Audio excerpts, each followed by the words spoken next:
পুরোটা লিখেছো তো?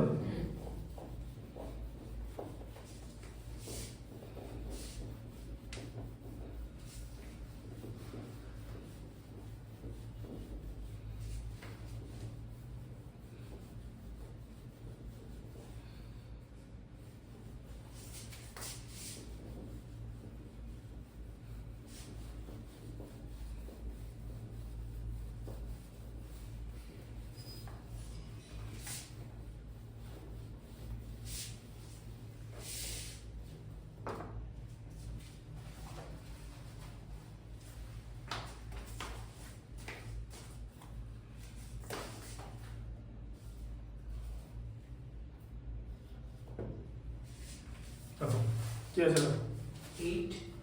8 এটা করে দিলাম তো। আচ্ছা ঠিক আছে, আরেকবার এখানে করে দিচ্ছি। ও হ্যাঁ এটা করিয়ে দিয়েছিল। এখানে একবার করে দিচ্ছি। দেখো কি লিখেছে, এ factory requires 42 machine to produce given number of article in 63 days. ঠিক আছে, 42টা মেশিন করতে, ঠিক আছে, মানে 42টা মেশিন আছে to produce a given number of article in 63 days. ঠিক আছে, মানে 63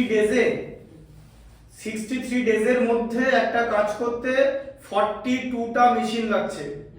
ঠিক আছে, এবার বলেছে ডেজ কমিয়ে দিল। হ্যাঁ, তাহলে কতগুলো মেশিন লাগবে বলেছে। ঠিক আছে, নাম্বার অফ মেশিন বার করতে হবে এখানে। মেশিন এ দেখো,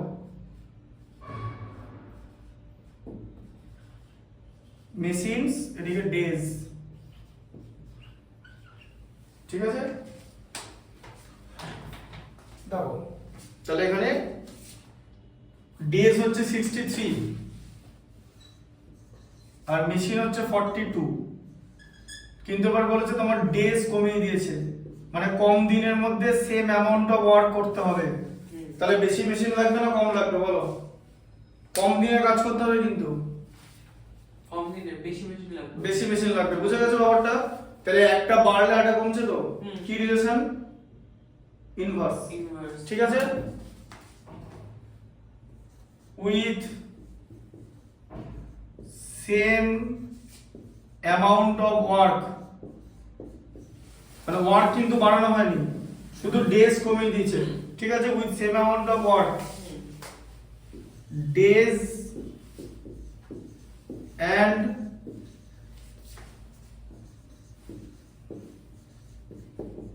machines are in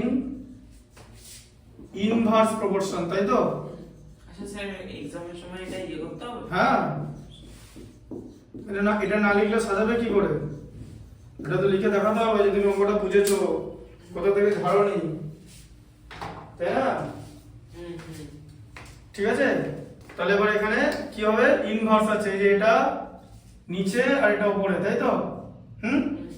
কি হবে তাহলে? 63:54 কি হবে বলো? এটার নাম বি দিয়ে দাও, বলো তারপর কি হবে? b/42 42 কি প্রসেসে যাবে? ডিভিশন না মাল্টিপ্লিকেশন? মাল্টিপ্লিকেশন। আচ্ছা ঠিক আছে, 63 কে কি দিয়ে মাল্টিপ্লাই করবে? 42 হ্যাঁ, 1 into 4, ওটা অলওয়েজ মনে রাখবে, কারণ এটা ডিভিশনের সাইন। ঠিক আছে, ইকুয়াল টু 54 ইনটু কত হবে? b। আচ্ছা, এবার এটাকে এদিকে নিয়ে চলে আসো, বি এর ভ্যালু তো রাইট সাইডে বেরোবে। 54 ইনটু বি কে 63 ইনটু 42 তে করে নিয়ে এসো। ঠিক আছে, আচ্ছা দিয়ে তাহলে এখানে বি ইকুয়াল টু কত হবে? 63 ইনটু 42 বাই 54 হয়ে যাবে তো? হ্যাঁ হয়ে যাবে তো?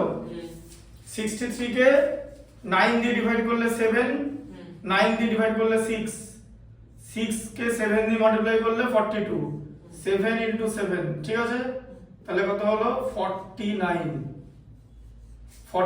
মেশিন লাগবে। ঠিক আছে, তাহলে কি এখানে লিখতে হবে যে 49 মেশিনস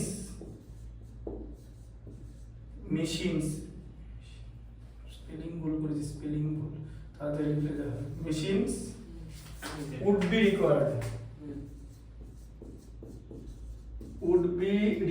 বুঝতে পারলে ব্যাপারটা?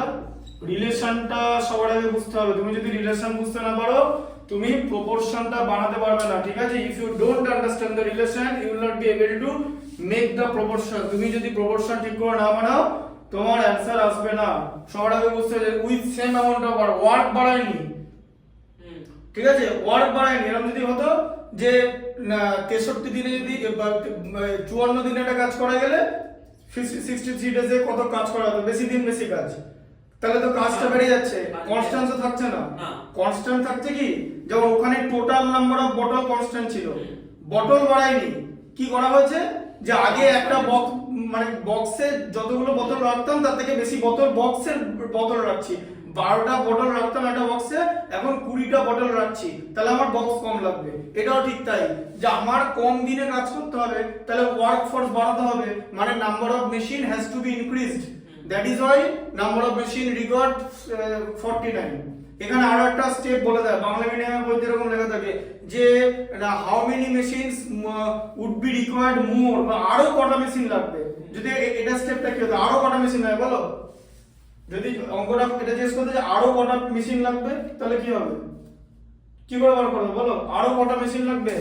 49টা মেশিন লাগবে, তোমার তো অলরেডি বিএল 42টা আছে, আরো 7টা মেশিন লাগবে। বোঝা গেল? আচ্ছা আচ্ছা, কনসেপ্টটা বুঝতে পারলে এবারে? ঠিক আছে, করে নাও।